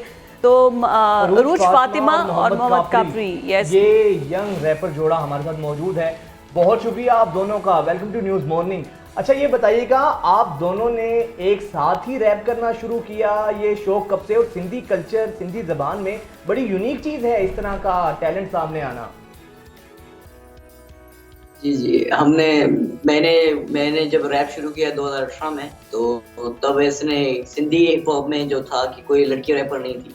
जब मैंने उरुज को इंट्रोड्यूस करवाया तो एक अलग से हाइप बन गई कि एक फीमेल रैपर है, और एक ऐसे गांव से जहाँ पे लड़कियों को पढ़ाया भी नहीं जाता वहाँ से रैपर उठा है, तो ये एक अलग बात हो गई थी। तो ये तो बड़ी यूनिक बात है आने के। जी, तो 2020 में मैंने उरुज को लॉन्च करा। मेरे एक लेबल बनाया मैंने, पहची गैंग, उसमें फिर मैंने कहा कि उरुज है। उसके बाद एक दूसरी रैपर भी मैंने लाई, तो ऐसे मैंने कहा कि पैंची गैंग और सिंधी हिप हॉप को आगे लाना है, तो बोली को प्रमोट करना है, तो इससे कोई अच्छा तरीका हो ही नहीं सकता। अच्छा, सिंधी ज़बान वैसे ही बड़ी मीठी और बड़ी पुरसोज ज़बान है। अरूज, हम आप दोनों से ये रिक्वेस्ट करेंगे कोई रैप कोई ऐसा हमारे व्यूवर्स को सुनाएं, क्योंकि सिंधी ज़बान में मैं तो खुद बड़ा क्यूरियस हूँ इस आवाज़ में, इस ज़बान में रैप सुनने का। जी, असल में एक गाना हमने लिखा था, गाने का नाम भी भूख है। तो ये गाना हमने ऐसे हालात में लिखा है। वैसे भी आपको पता है कि हम मज़ामती रैपर, तो उस हवाले से ये गाना एक लिखा है, वो आप बता रहे हैं आपको। जी, तो वो ये रेप है। हित चोर चौकीदारा ओ माए कैद में ईसाई सूबेदारा, कैद में वेठा हूं जाम गुजरी विया ज़माना, कानून आए अंधो तालीम ॾींदो ना इंसाफ़ा पाण केती समूरा पाणी अमन जा परवाना, अच जानी कॾहिं तोखे सिंध मां घुमाया, अच मिरपुर ख़ासि ॾेखारिया नज़ारा, नंगर जे पासे जा मुंहिंजा माण्हू ॾाढा प्यारा, असां बर्दाश्त वारा माण्हू जीअं सिंधु जा किनारा, तोखे लेरनि जो ख़तरो आहे लाड़ी मछ वारा, पंहिंजी सिंधु बिना हिन जे घर में खसारा, गली में कुपता मां बुख ॾिठी रोड ते, रात जो लाशूं ॾिठियूं जुडो में रोड ते। अरे वाह, क्या बात है। ये that is really nice। एक सांस के अंदर इतने ज़बरदस्त तरीके से, अच्छा अल्लाह जानता है हमें समझ थोड़ा बहुत ही आया, ज़्यादा समझ नहीं आया, लेकिन जितने खूबसूरती से और जितनी फ्लुएंटली इन्होंने रैप किया है। मैं अरूज, ये क्या लिरिक्स कौन लिखता है और याद क्या आप मतलब कंपोज किया है, क्या लिरिक्स कौन लिखता है, फिर याद कितनी देर में होता है आपको ये सारा? असल में लिरिक्स हम दोनों ही लिखते हैं और याद तो हमें 10-15 मिनट और या 1 घंटे में हो जाते हैं लिरिक्स, अगर हम फोकस करके उसे, क्योंकि हमें रैप अगर एक ही दिन में करना है तो हम फिर वो 1 घंटे में 2 घंटे में याद कर लेते हैं। अरे वाह। अच्छा, अगर आप दोनों से हम पूछें, आप दोनों में से अच्छा रैपर कौन सा है, तो कौन है अच्छा wrapper? Oh, don't put them in such difficult condition। नहीं बताएं अरूज, पहले आप बताएं। वो तो भाई हैं जिन्होंने मुझे भी रैप सिखाया है। अच्छा, तो ये बहुत अच्छा। लेकिन जब आप रैप कर रही थी तो ये काफी बड़े शाये से हो रहे थे, सर नीचे करके स्माइल कर रहे थे, बड़ा जिस तरह होता है ना शाइनेस सी हो रही थी। तो मोहम्मद काफरी, आप भी तो कोई रैप सुनाए ना हमें। जी, मैं वैसे डार्क रैप को रिप्रेजेंट भी करता हूँ और ऐसे मज़ामती रैप भी गाता हूँ। तो ये गाना है मेरी एक समझ ले एल्बम है, उसका एक गाना है, मैं आपको सुना रहा हूँ। आंखें खोल के देख अंधेरा, जो तुझे लग रहा तेरा असली में नहीं है वो तेरा, खुद की लाश देखता रहा इंसानों में कैसा, वफादारी नहीं यहाँ देखते कितना है जेब में पैसा, गिरा अंधेरे में मिला खुद से, बड़ा अंधेरे में दिखी मौतें, चला अंधेरे में लाशें बोतें, मरा अंधेरे में दुनिया ढूंढे क्यों ना जानू मैं, अब परेशान परेशान हूँ मैं, कोई अपना नहीं राज किससे कहूँ मैं, बचपन में मर गया दुनिया से दूर हूँ मैं, इनको लगता ना अब मुझ में जुनून है। तो ये कुछ ऐसे लिखा है। वाह, बहुत खूबसूरत। अच्छा, इतने अल्फाज के अंदर इतनी खूबसूरती से इन्होंने मंजर कशी की है, पोर्ट्रे आपने जो हालात को किया है, ये रेजिस्टेंस इसको रैप भी कह सकते हैं ना, कि जिस तरह आपने अपने हालात की निशानदेही की है, वहाँ के जो माहौल है उसको आपने हाईलाइट किया है। हर जगह का माहौल यही है, जिस तरह से बेसिकली हमारी सोसाइटी ऐसी अब्यूजिव है कि ये सोसाइटी जिस तरह उन्होंने कहा कि जेब में पैसा देखते हैं, बाकी ये मतलब it's a thoughtful process basically.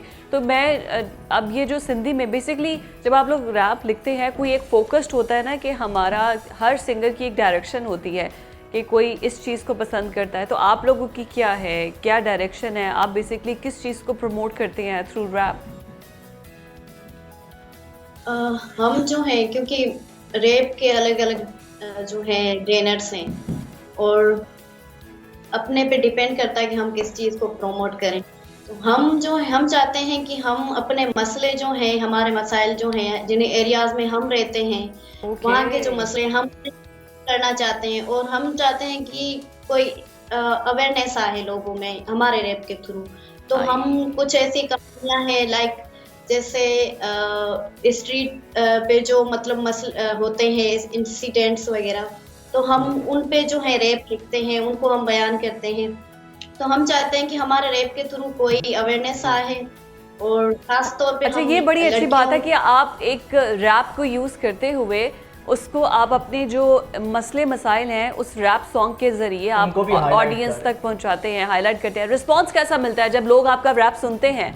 तो फिर आपको आपके कमेंट सेक्शन में या वैसे इर्द गिर्द के लोग, फैमिली आपके रैप के बाद आपको अप्रिशिएट करते होंगे, आई एम श्योर। बिल्कुल बिल्कुल। एक रैप था, मैं हमने ये बनाया था सड़कों पे कि हमारे यहाँ पे 42 सारी सड़कें बनी थी, तो उसका जो फंड भी था बहुत ज्यादा था सड़कों का, हमारे गांव की सड़क थी समझ लें। तो जब वो हमने सड़क की हालात अभी देखे, 1 महीने के बाद वो सड़क सारी टूट गई, सारी मतलब बिखर गई, ऐसे जैसे बनी ही नहीं। तो उसके हवाले से भी हमने एक रैप बनाया था। जब वो रैप हमारे गांव वालों ने सुना तो उसको प्रमोट भी करा। हमें भी सुनाए जरा वो रैप, कैसे आपने हाईलाइट किया? वो एक गाना था, मिलिया रोड जब पैसा खाइयो साईं बोतार। तो ये एक हमने साईं सिंधी में गाना है, तो इसको फुल बताने के मैं बताऊंगा कि अबे क्या नहीं आप सिंधी में ही सुनाएं, सिंधी में ही कॉपी जैसे जो है एज इट इज आप उसको वैसे ही सुनाएं।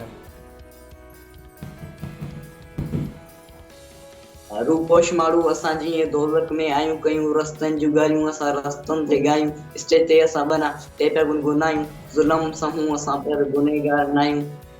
तो ये एक ऐसे रैप है, इसके अंदर ही हमने फुल रैप के अंदर ही बयान किया है कि सड़कों पे जो हुआ था वो हमने बताया कि सड़क के पैसे जो मिले थे पर वो साईं खा गया, उसका जो फंड था।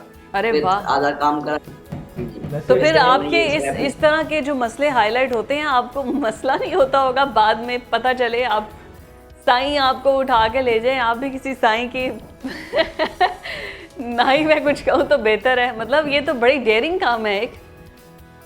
बिल्कुल। साईं गुस्सा करके तो होगा क्या? जी जी ऐसा सीन हो भी चुका है एक तो और बाकी इंशाल्लाह। अच्छा ये बताएं लास्टली अरूज, आप दोनों का आगे रैप को लेकर क्या फ्यूचर है, क्या सोचते हैं आप? इसको सिर्फ अपना पैशन तक ही आपने इसको लिमिटाइज करना है, या आप समझते हैं आगे इसको एज ए प्रोफेशन भी आपने साथ लेके कैरी करने का इरादा है? और एक बात और कि आपने अपने ब्रांड का नाम टॉक्सिक सूफी रखा है, इतना controversial, why is that? Band का नेम पंहिंजी गैंग है जी, टॉक्सिक सूफी तो मैं हूँ। और जो हम ऐसे जो है, क्या नाम है तुम्हारा ब्रांड? अपने इसका नाम बताइएगा प्लीज ब्रांड का। ये हमारा जो लेबल है उसका नाम पेंजी गैंग है और लॉस्ट टॉक्सिक सूफी मेरा नाम है और बैंड का नाम है सिंधी चौकी। ओके ओके, फ्यूचर क्या प्लान्स हैं आप दोनों के? प्लान्स अरूज आप जवाब दीजिएगा कि फ्यूचर अपने इस बैंड को लेके क्या प्लान्स हैं, क्या गोल्स हैं आपके? जी जी, जैसे अभी न्यू जब मैं हिप हॉप में आया था तो मैंने बेसिकली यही चाहा कि मुझे कोई लेबल साइन करे और मैं उसके साथ गाना गाऊं। तो ऐसा बिल्कुल नहीं हुआ। जो भी मुझे सुनते थे वो बोलते थे भाई नहीं ये जो चीज़ है ये नहीं चलेगी, आगे इसका फ्यूचर ही नहीं है। तो अभी जो रैपर्स हैं जो मेरी तरह गाते हैं, मेरी तरह नहीं भी गाते, मैं उनको भी अपने साथ क्या बोलते हैं साइन कर रहा हूँ और उनको अपने साथ लेके आगे चल रहा हूँ।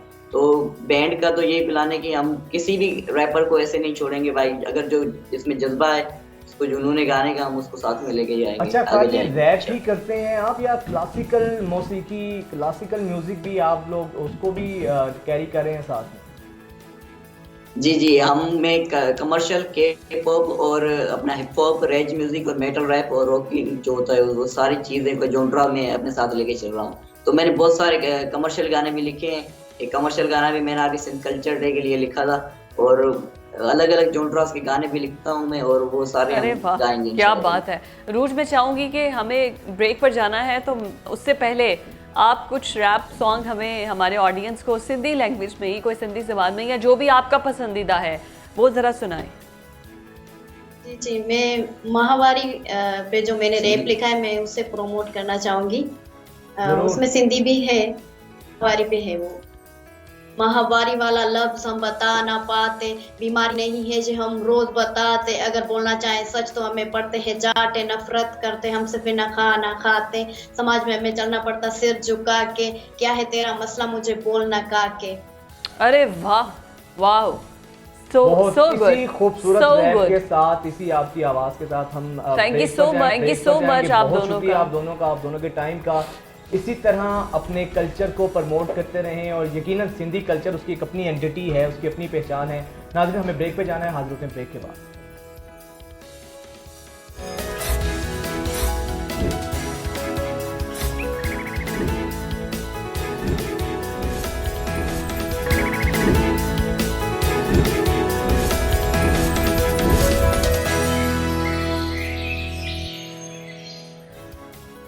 नाज़रीन, आजकल हम देख रहे हैं कि घरेलू झगड़े, डोमेस्टिक वायलेंस, ख़ास तौर पे जो न्यूली मैरिड कपल्स हैं उनको लेकर बहुत ज़्यादा जो है ना केसेस कोर्ट्स के अंदर जा रहे हैं। जो डाइवोर्स रेशो है वो बहुत ज़्यादा बढ़ चुकी है। हमने बल्कि ये लास्ट प्रोग्राम में ये डिस्कस भी किया था कि सिटी कोर्ट के अंदर कराची में सिर्फ इस साल के अंदर का डेटा है कि 15,000 डिवोर्स केसेस जो हैं वो दायर हो गए हैं। मतलब ये सिर्फ एक शहर का डेटा है और बाकी पाकिस्तान की आबादी तो अब तो 25 करोड़ के करीब है, तो सिर्फ एक शहर का अगर डेटा ये है तो फिर आगे कितनी अलार्मिंग सिचुएशन। और अच्छा, जब ये इस दवाजी ज़िंदगी मुतासिर होती है या मियाँ बीवी में जो सेपरेशन होती है, इसके इफ़ेक्ट्स आपकी सोसाइटी पर भी पड़ते हैं, आपका घर भी डिस्टर्ब होता है। अब मियाँ बीवी के रिलेशन को आइडियल कैसे बनाया जा सकता है, मिसाली ताल्लुकात कैसे हो सकते हैं, इसी पर बात करने के लिए लाइफ कोच इरम बिनते सफ़िया हमारे साथ मौजूद हैं। बहुत शुक्रिया इरम साहिबा, welcome to News Morning. Iram साहिबा, आपकी तो किताब भी आई है, आप पेरेंटिंग पे भी बात करती हैं और इस हवाले से आप अक्सर बड़ी वोकल हैं। आपको क्या लगता है ये जो आए रोज़ इतनी डाइवोर्स रेशो में इजाफा हो रहा है, domestic violence, joint family system में फिर लड़ाई झगड़े, बुनियादी वजूहात क्या आपको नज़र आती हैं? अस्सलाम वालेकुम रहमतुल्लाहि व बरकातहू। आप दोनों को you both look very good माशाल्लाह तबारकल्लाह। Thank you. आपको बुनियादी वजह क्या नज़र आती है? इखलाकियात की कमी है बुनियादी वजह, सीधी सी बात है। वाह, शॉर्ट आंसर। आपने तो दरिया कूजे में बंद कर दिया है। अच्छा, फिर आपने बीमारी तो ये डायग्नोज कर दी है कि अखलाक की कमी है, बट आपको फिर ये भी बताना होगा कि अब इसको बेहतर कैसे किया जा सकता है। मिसाली ताल्लुक जिसको कहते हैं मियाँ बीवी का, वो दोनों मियाँ बीवी किस तरीके से इसको कायम कर सकते हैं? देखो, अगर तो डिज्नी वाली लाइफ चाहिए तो फिर डिज्नी जितनी ही रील चलेगी शादी की, 2-2.5 साल, ठीक है। और अगर सुन्नत रसूल सल्लल्लाहु अलैहि वसल्लम वाली लाइफ चाहिए, मतलब उस तरह की शादी चाहिए जैसे कि हज़रत खदीजा रज़ी अल्लाह अन्हा की थी, हुज़ूर सल्लल्लाहु अलैहि वसल्लम की थी, आयशा रज़ी अल्लाह अन्हा की थी, उम्महातुल मोमिनीन की थी, दैन नंबर 1 आपको आपके कुरान से, आपकी सुन्ना, आपकी सीरत से कनेक्ट होने की ज़रूरत है। बोर वाली करने वाली बात हो गई है, जाहिर सी बात है, अगर आपका रुझान उस तरफ नहीं है तो आपको लगेगा ये क्या बात की। तो चलो ठीक है, मैं वेस्टर्न स्कॉलर्स की बात कर लेती हूँ। The most famous and the most considered, मतलब कि हर फील्ड का बंदा जिन 2 लोगों को फॉलो करता है वेस्ट के, वो हैं गॉटमैन इंस्टीट्यूट, ठीक। उन्होंने इतने सालों की स्टडी और रिसर्च और लैब रिसर्च की हुई है, कपल्स को बिठा बिठा के घंटों तक, दिनों तक, और वो भी वही बात करते हैं जो सीरा और सुन्ना से है कि सबसे पहले, और मैं आपको पॉइंट नंबर 1 बताने लगी हूँ कि सबसे पहले करने की क्या ज़रूरत है। जैसे मैंने कहा इखलाकियात बेहतर होने की ज़रूरत है। दूसरा मैंने कहा कि डिज़नी और बॉलीवुड और हॉलीवुड के माइंडसेट से निकलने की ज़रूरत है। जहाँ तक अट्रैक्शन की बात है, हाँ, लाइक फैंटेसी, देखिए प्यार इज़ नॉट फैंटेसी, प्यार हकीकत है। किसी शख्स को पसंद करना, अपने स्पाउस की इज्जत करना, अपने स्पाउस को पसंद करना हकीकत है, ये फैंटेसी नहीं है। लेकिन उसकी जो रॉन्ग एक्सपेक्टेशंस हम बना लेते हैं, मैं छोटी सी एग्जांपल देना, फिक्शन कैरेक्टर्स आ जाते हैं ना, जैसा हमने मूवी में या ड्रामे में देखा होता है, हम समझते हैं कि हमारा पार्टनर जो है वो भी वही सब कुछ करे। फिक्शन कैरेक्टर्स पे हम उसको जज करना शुरू कर देते हैं। मैं एक बड़ी सिंपल सी एग्जांपल देती हूँ। कुछ साल पहले की बात है, मुझे किसी ने फ़ोन किया, उसने कहा कि भाई मेरे भाई और भाभी की जी आपस में लड़ाई हो गई। मैंने कहा किस वजह से लड़ाई? कहती वैलेंटाइंस डे था तो लड़ाई हो गई। मैंने लड़ाई किस बात पे लड़ाई हुई? ये लाहौर का कपल है। कहती लड़ाई इस बात पे हुई कि उसने पहले से फूल खरीद के नहीं रखे हुए थे, और जब उसको ख्याल आया कि उसको फूल खरीदने की ज़रूरत थी तो उसको गुलाब के रेड कलर के फूल नहीं मिले थे, उसको वाइट कलर के फूल मिले थे। और उसकी बीवी इस बात से नाराज़ है कि वो वाइट कलर के फूल लेकर आया, रेड कलर के फूल नहीं लाया। नहीं, अब मतलब देखें, मेरी बात सुने, आप सिर्फ उस लड़की का और उस लड़के का माइंडसेट चेक करो। Socially they are so pressured to the scale of perfection कि जो छोटी छोटी खूबसूरत मोमेंट्स हैं हम उसको गंवा देते हैं सोशल प्रेशर के तहत कि भाई मैं क्या टेक्स्ट करूँगी, मैं इंस्टाग्राम पे क्या अपडेट करूँगी, मैं फेसबुक पे क्या लगाऊंगी, राइट। मैं टिकटॉक पे क्या दिखाऊंगी। मैं जो बात करना चाह रही हूँ वो है कि in every couple, so what is the number one rule between couples. अगर पहला उसूल हम देख लें तो उसको कहते हैं अगेन बिड्स ऑफ कनेक्शन कहते हैं उसको, कि आप कनेक्टिंग मोमेंट्स जो हैं उनको आप हाथ से गंवाएं मत। और अगर आपको आपके स्पाउस में ख़राबी दिखने लगे या आपको कोई प्रॉब्लम होने लगे तो जायज़ है भाई, दो इंसान हैं साथ में रह रहे हैं, प्रॉब्लम होगा, कॉन्फ्लिक्ट होगा, लेकिन रेशियो ऑफ 5 to 1। पांच चीज़ें पहले ऐसी सोच लो जो उसकी अच्छी हैं। 5 चीज़ें, अल्हम्दुलिल्लाह ये अच्छा है, अल्हम्दुलिल्लाह ये अच्छा है, अल्हम्दुलिल्लाह ये अच्छा है, अल्हम्दुलिल्लाह ये अच्छा है, अल्हम्दुलिल्लाह। फिर उसके बाद वन थिंग जो आपको नहीं अच्छी लग रही। जब आप अपना माइंडसेट जो है इस तरह से बनाते हो तो बहुत सारी जो नेगेटिव वसवास आपको दिख रहा होता है या नेगेटिविटी आपको दिख रही होती है वो खुद ही आप छांटने लग जाते हैं। अच्छा मिस सरम, ऐसा भी तो होता है कि मेरी यूजुअली कंपैरिजन में चले जाते हैं, लड़कियां हो या लड़के हो, आपस की एक चीज़ों को, एक तो हमने ये बॉलीवुड और डिज्नी वाला फिक्शन को देखा ना, दूसरा ये कि मेरी बहन का शौहर उसके लिए ये करता है तो मेरा क्यों नहीं करता, या मेरे दोस्त की या मेरी बीवी जब शौहर मेरा घर जाता है तो वो पाँव दबा के उसको सुलाती है, मेरी बीवी ये नहीं करती है, या इस तरह उसको बर्थडे पे ये गिफ्ट दिया तो हमें क्यों नहीं दिया। I mean these kind of things, आपस में कंपैरिजन की भी बहुत बड़ी वजह है, फिर लड़ाइयाँ ये होती हैं। हाँ, और कंपैरिजन हम करते क्यों हैं? क्योंकि हम खुद ग्रैटिट्यूड यानी कि शुक्र माइंडसेट के नहीं होते। आपकी शादी जिस शख्स से हुई है उसी से होनी थी, साथ वाले से होनी होती तो उधर ही होती, ठीक है। पहली बात तो ये। दूसरी बात ये, जो मिला है उसमें रब की शुक्र को शामिल करो, रजा को शामिल करो। आपकी रजा से भी हुई थी, कोई आपको पकड़ के लेकर नहीं आया था, चलो ठीक है। यहाँ पे कोई कहेगा नहीं मेरी तो ज़बरदस्ती शादी हुई थी, चलो ठीक है, हो गई। लेकिन the point of the matter is what you have, you make the best of it. ये रेजिलियंस की बात है। चलो इसमें मैं आपको जी सिरा नहीं देती, इसमें मैं आपको सुनना की बात नहीं करती। आप ह्यूमन रेजिलियंस यानी कि इंसान का हालात और वाक़यात के साथ जो जूझने का एक मादा है वो रेजिलियंस कहलाता है, राइट। ये रेजिलियंस है कि मुझे जो मिला है how can I make the best of it.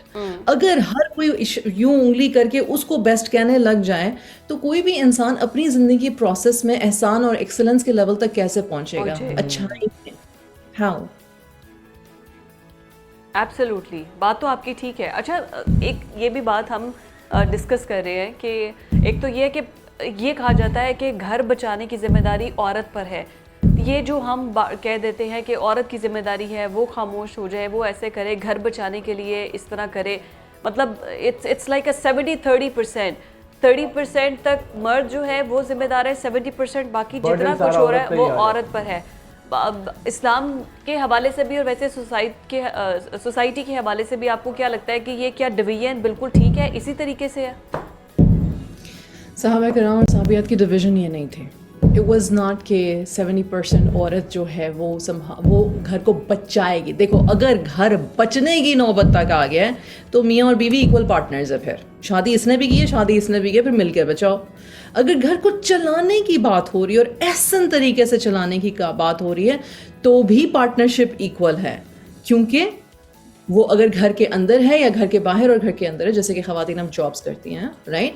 और अगर शौहर साहब जो हैं वो कवाम हैं, काइंडनेस उनकी होनी चाहिए, तमीज़, तरीका, एहसान, मोहब्बत, शफ़क़त दोनों का मिला जुला होगा। तो मैं इस बात में नहीं मानती कि हर बंदा हर वक्त अपना 100% दूसरे को देगा। You know, there are some days when a wife will say listen, I am dead tired, मेरी नहीं है तबीयत ठीक, मुझसे नहीं होता कोई काम, and the husband will step up and will say 80% वो देगा उस दिन उस शादी में, राइट। उस दिन, उस महीने, 2 महीने, you know, spouses get sick all the time.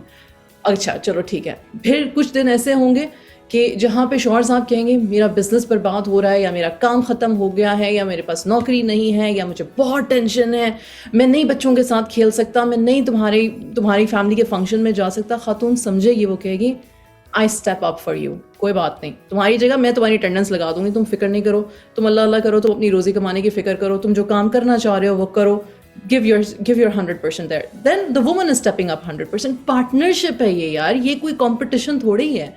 80-20, 20, 50, 60, 40, 30, 20, wherever the relationship needs the couple, they need to shift the scale.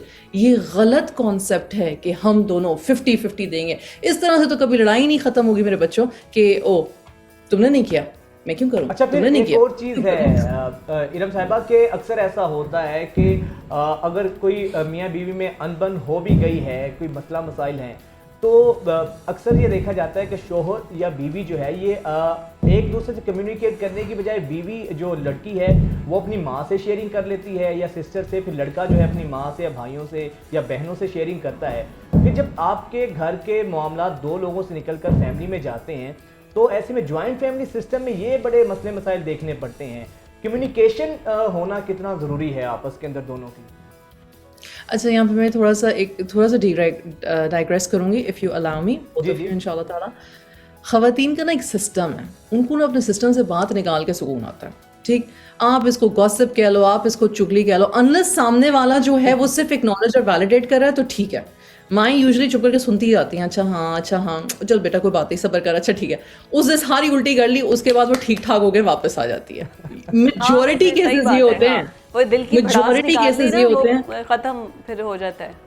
हाँ, एंड दैट इज़ नेसेसरी। सी, हम एक चीज़ को मैं मानती हूँ, जो पट्टियाँ पढ़ाते हैं लोग या जो जल्दी पे तेल डालते हैं वो एक अलग कैटेगरी है, मैं उससे इनकार नहीं कर रही हूँ। मैं ये नहीं कह रही कि ऐसे लोग नहीं होते, मैं ये कह रही हूँ कि मेंस ब्रेन वर्क्स डिफरेंटली। आदमी घर पे लड़ा हुआ है ना, इंतहा का तंग हुआ है, वो बाहर जाएगा मूवी देखेगा, दोस्तों के साथ कोई वीडियो गेम खेलेगा, वो स्पोर्ट्स खेलेगा, वो थोड़ा सा फ्रेश हो जाएगा, वो घर वापस आएगा। बीवी अभी अगर उसने किसी के साथ शेयर नहीं ना किया, वो गुस्से में आ गया, तुम वापस छोड़ के चले गए थे तो मुझे ब्ला ब्ला ब्ला ब्ला कहेगा, यार मैंने तो सोचा था लड़ाई खत्म हो जाएगी।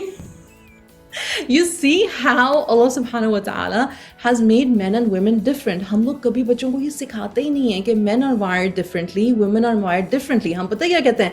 हम कहते हैं औरत को ही कॉम्प्रोमाइज़ करना चाहिए, मर्द तो होते ही ऐसे हैं। लो, हमने मर्द पे चिपका दिया लेबल बेहिस होने का, यानी कि disregarding, disrespectful, पोर्ट्रे करके उसको दिखा दिया ना। We are disservicing our spouses. हम औरतों को भी डिससर्विस करते हैं। ऐसे औरतें तो होते ही रोने धोने के लिए हैं, औरतें तो करती ही हैं। No, there is a system Allah subhanahu wa ta'ala made. Allah subhanahu wa ta'ala ने कुरान में फरमाया है औरतें और मर्द एक जैसे नहीं हैं। They are different biologically, they are different. Their brain chemistry is different. कब हम अपने बच्चों को ये बातें बोलेंगे बजाय नेगेटिव्स बोलने के और गलत नेगेटिव्स बोलने के? आपकी उस बात पे मैं वापस आती हूँ। मैंने आपसे कहा था कि मैं डाइग्रेस करूँगी, लेकिन मैं उस बात पे वापस आती हूँ कि जब मियाँ बीवी में लड़ाई होती है, नंबर 1 जो बिड ऑफ कनेक्शन है वो ये है, how much do you want that relationship, how much do you like the person. देखो, मैं मानती हूँ, मैं भी किसी की बीवी हूँ, राइट। मैं मानती हूँ कि जब किसी पे गुस्सा आ रहा होता है, जब आपको अपने स्पाउस पे गुस्सा आ रहा है तो जहर लग रहा होता है उस वक्त आपको आपका स्पाउस, ठीक है। आप उस वक्त इस मेंटल फ्रेम में ही नहीं होते हो कि आप ये कहो कि नहीं देखो इसकी 10 अच्छाइयाँ हैं तो मैं जो ऐसा कुछ भी नहीं हो रहा होता।